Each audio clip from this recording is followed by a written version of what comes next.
Picture this, it's 1991, and you're a designer at a small studio in San Francisco.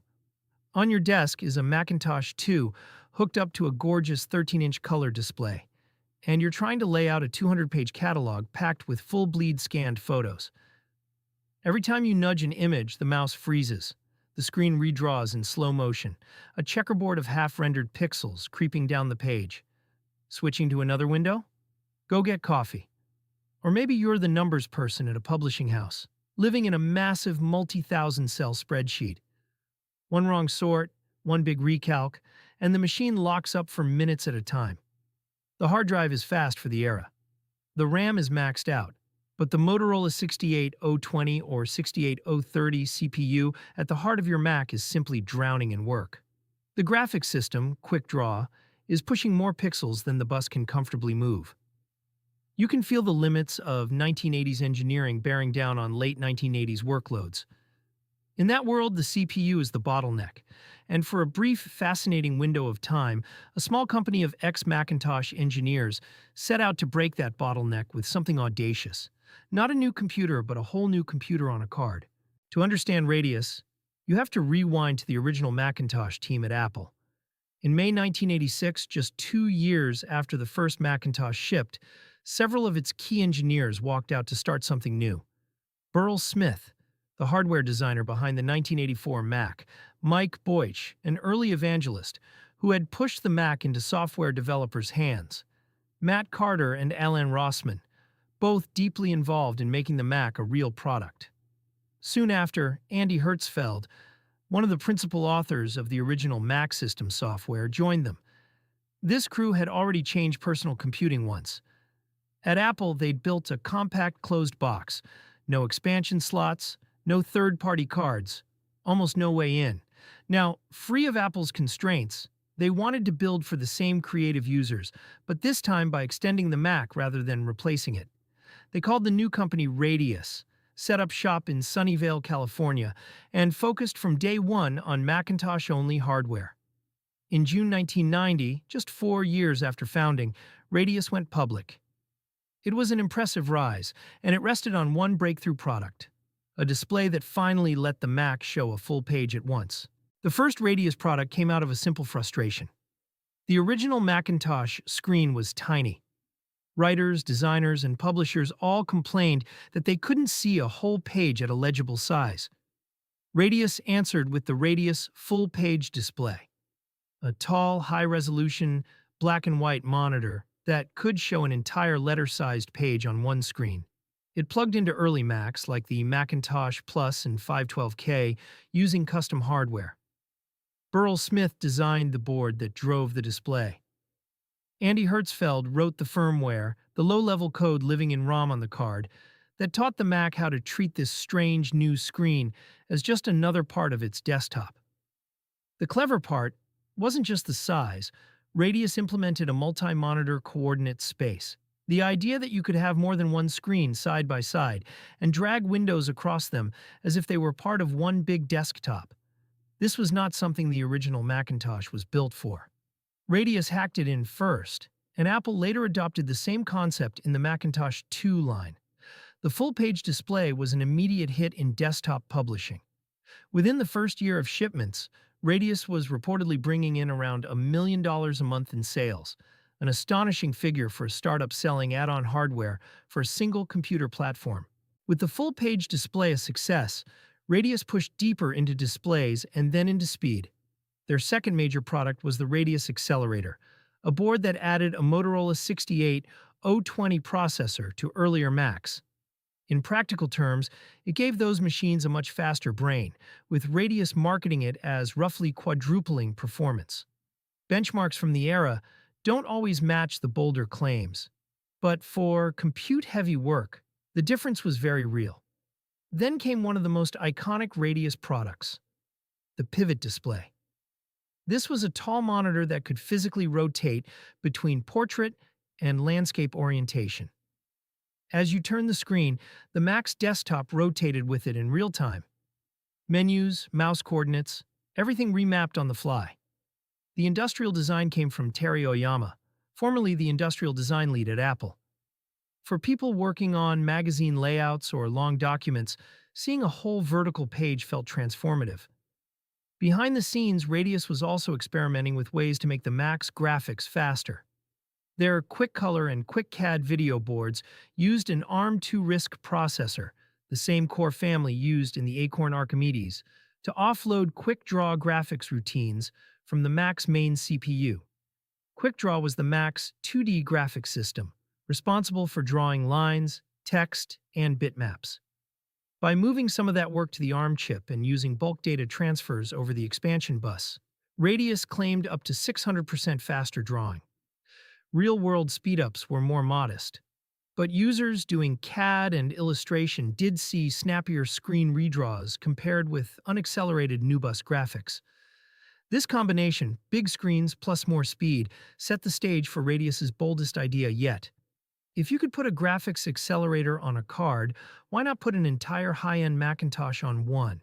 By the early 1990s, Apple's Macintosh 2 series had become the workhorse of creative studios. These machines finally had internal slots called NuBus slots, expansion sockets that let you plug in add-on cards for video, networking, and more. Radius decided to use NuBus for something far more aggressive. The result, announced in 1991, was the Radius Rocket. At its core, the Rocket was essentially a Macintosh Quadra implemented on a single NuBus board. It carried its own 25 MHz Motorola 6840 processor, the same high-end CPU Apple used in its fastest desktops, along with sockets for up to 128 megabytes of RAM. That's card local memory, separate from the host Mac's main RAM. The idea was to sidestep the bottlenecks of the host system. In a traditional Mac 2, the main CPU had to fetch code and data over the system bus, which also served every other card and device. With the Rocket, both the CPU and its memory lived on the same card.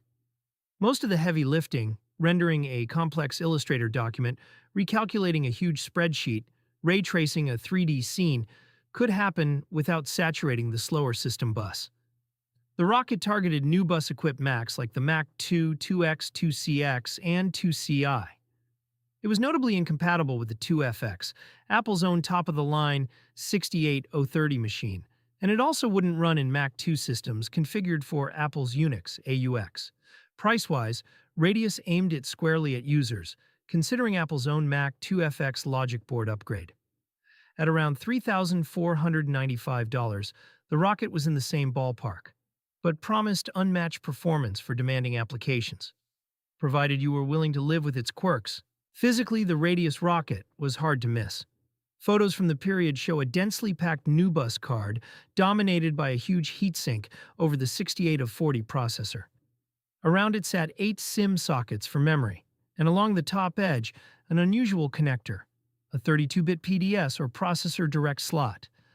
On early Macs, a PDS was a special expansion slot wired straight into the CPU's bus. On the Rocket, this slot was attached directly to the 6840, intended for future daughter boards like fast disk controllers, high-end video interfaces, or dedicated image compression hardware. It was a modular vision. The Rocket would be a kind of mini backplane for specialized ultra-fast peripherals. All of that silicon came with a cost. The Rocket drew about 4.5 amps at 5 volts with a modest 8 megabytes of RAM installed. That power draw was roughly double Apple's recommended maximum for a single NuBus card. In a lightly populated system, this usually worked, but in a Mac 2 full of other expansion boards, the Rocket could push the power supply and cooling close to their limits. There was at least one upside for budget-conscious users. Unlike Apple's 2FX upgrade, which required expensive new memory modules, the Rocket used standard Mac 2-style 30-pin SIMs. You could repurpose your existing RAM, move it onto the card, and let the 6840 attack data in its own dedicated pool of memory. On paper, then, the Rocket offered not just a faster CPU, but a faster path to memory, and via its support for block mode transfers, faster communication with certain high-end video, and SCSI storage cards. It was an accelerator in more than one sense of the word. Owning a Radius Rocket wasn't just about sliding a board into a slot. Making it work meant living with Radius's software stack. Radiusware, Rocketware, and, for some setups, Rocket Share. On classic Macs, an INIT was a small system extension that loaded at startup, often adding low-level features or patches to the operating system. A fully configured Rocket installation could load as many as 7 different INITs. Radius provided pieces to manage networking, math acceleration, and communication between the host Mac and the 6840 card. The Rocket control panel gave you a master switch to enable or disable the card, options to test its RAM on launch, and even cosmetic touches like a Rocket splash screen as it came online. A separate RadiusWare control panel handled per-application settings, most notably the CPU's cache behavior. This is where some light jargon helps. The 68 of 40 had an on-chip cache, a small, very fast memory that stored recently used data and instructions. In theory, using it made everything faster. In practice, some software, written with earlier 68020 and 68030 chips in mind, didn't behave well when caching was enabled. Radius worked around this by letting you set each application to run in either full 68 of 40 cache mode or in a more conservative 68030 compatible mode that turned off or limited caching. The company shipped default profiles for dozens of popular programs, including Microsoft Excel 3.0, which was known to choke on aggressive 68 of 40 caching. Users could add their own entries as needed. Then there was the startup ritual. With a Rocket installed, a Mac would effectively boot twice. First, the motherboard would start up as usual. Then, partway through, control would pass to the Rocket, which would boot its own system session.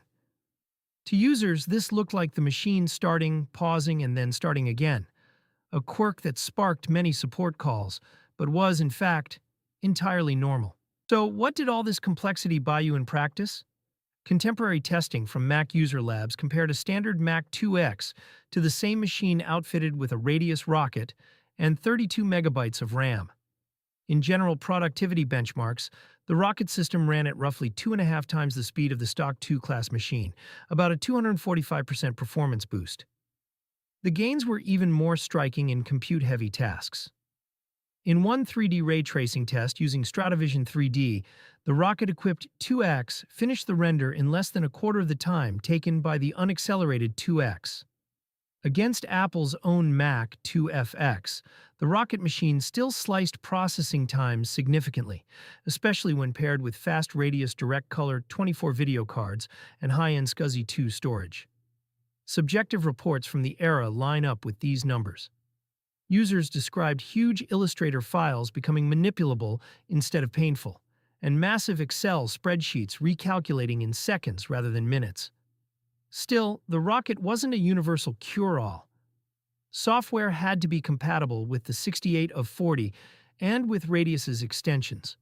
And some categories of work, especially anything involving real-time sound, hit limitations that no amount of raw CPU speed could smooth over. Under the hood, the Rocket was picky about memory. It used standard 30-pin Macintosh SIMs, but only in certain sizes, 1, 4, or 16 megabytes per module, rated at 100 nanosecond access time or faster, with 80 nanosecond parts preferred. Composite SIMs, modules that internally stacked multiple chips to reach higher capacities, weren't supported. The card organized its 8 SIM sockets into banks, and every slot in a given bank had to be filled with identical modules. That meant you had to populate 4 matching SIMs at a time. You could run with just one bank active, but Bank A had to be filled first. For users who understood memory jargon, this was manageable. For others, it was an expensive guessing game. Then there was audio. The Rocket had no sound hardware of its own. When you played a sound, the system had to hand off the work to the host Mac's built-in audio circuitry, even if the Rocket was currently in charge of the system bus. Coordinating that handoff was tricky.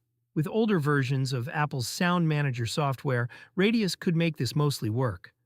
But as Apple evolved the sound system in System 7, compatibility frayed. Radius documentation eventually flatly warned that the Rocket was essentially incompatible with Sound Manager 3.0 and with audio-heavy applications like Sound Edit Pro. Their advice was blunt. Don't use the Rocket when audio is critical. Over time, operating system support itself became a ceiling. RocketWare, the core software that made the card usable as an accelerator, topped out at System 7.1. It was explicitly incompatible with later Mac OS releases like 7.5, and there was no upgrade path. In an era when Macs were rapidly moving forward in both hardware and software, that limit would come back to haunt the product. By late 1992, the glow around Radius had faded. The Rocket, despite its technical ambition and real speed advantages, had developed a reputation as bug-ridden. Complex setups, finicky extensions, and evolving Mac system software made for a support nightmare. For every glowing review, there were war stories about crashes, incompatible video cards, and double boot loops. At the same time, Radius as a company was hitting turbulence. After years of growth, it posted its first unprofitable quarter. Shareholders filed lawsuits accusing senior managers of extensive insider stock sales just weeks before the bad news went public, alleging insider trading. Research and development bets that didn't ship or didn't sell compounded the financial strain.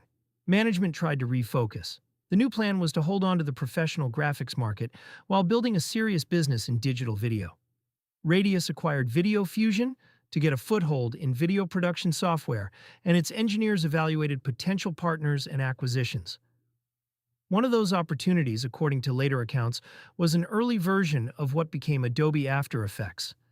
The software, initially developed by the Company of Science and Art before being acquired by Aldus and then Adobe, would go on to define desktop motion graphics. Radius had a chance to partner or buy in, and declined. In hindsight, it was a pivotal miss for a company trying to reinvent itself around video. Radius pushed ahead with acquisitions, buying Supermac Technologies in 1994 in a stock deal worth around $80 million. Supermac brought with it the Cinepac video codec, widely supported in media players into the early 2000s, and additional monitor and video expertise. Radius also picked up Pipeline Digital for its professional timecode and tape deck control tools. On paper, the combined company had an impressive portfolio: monitors, graphics cards, video capture hardware, codecs, and the daring multiprocessor Rocket line, which by then included software like Rocket Share to run multiple rockets in parallel or even host them in early Power Macintosh systems. But the ground under Radius was shifting. In 1995, Apple moved its Macs to PCI expansion slots, the same standard used in mainstream PCs. Suddenly, the boutique ecosystem of NuBus-only Mac card vendors faced competition from large PC graphics and I/O card makers. Companies like ATI and Matrox could take their high-volume PC designs, tweak the firmware, and sell into the Mac market at prices Radius struggled to match. Radius did manage one more milestone. In March 1995, it became the first licensed Macintosh clone vendor, selling Radius-branded Mac systems based on Apple's architecture. Even so, the economics of a hardware-only Macintosh peripheral business were getting tougher each year. Over time, the Rocket line quietly wound down, and Radius itself changed shape. The company was eventually acquired by Media 100, a video editing and effects firm, in 2002. The Radius name faded from new products, surviving mostly in old manuals, secondhand cards, and the memories of people who once depended on them. Today, a Radius Rocket in a vintage Mac is a curiosity, a relic from a moment when the way to get more power wasn't to buy a whole new machine, but to slot an entire second computer inside the one you already owned. Its story captures both the creativity and the fragility of that era's Macintosh ecosystem, when a handful of ex-Apple engineers could build something wild, ship it, and, for a few intense years, help thousands of users blast past the bottlenecks of their time.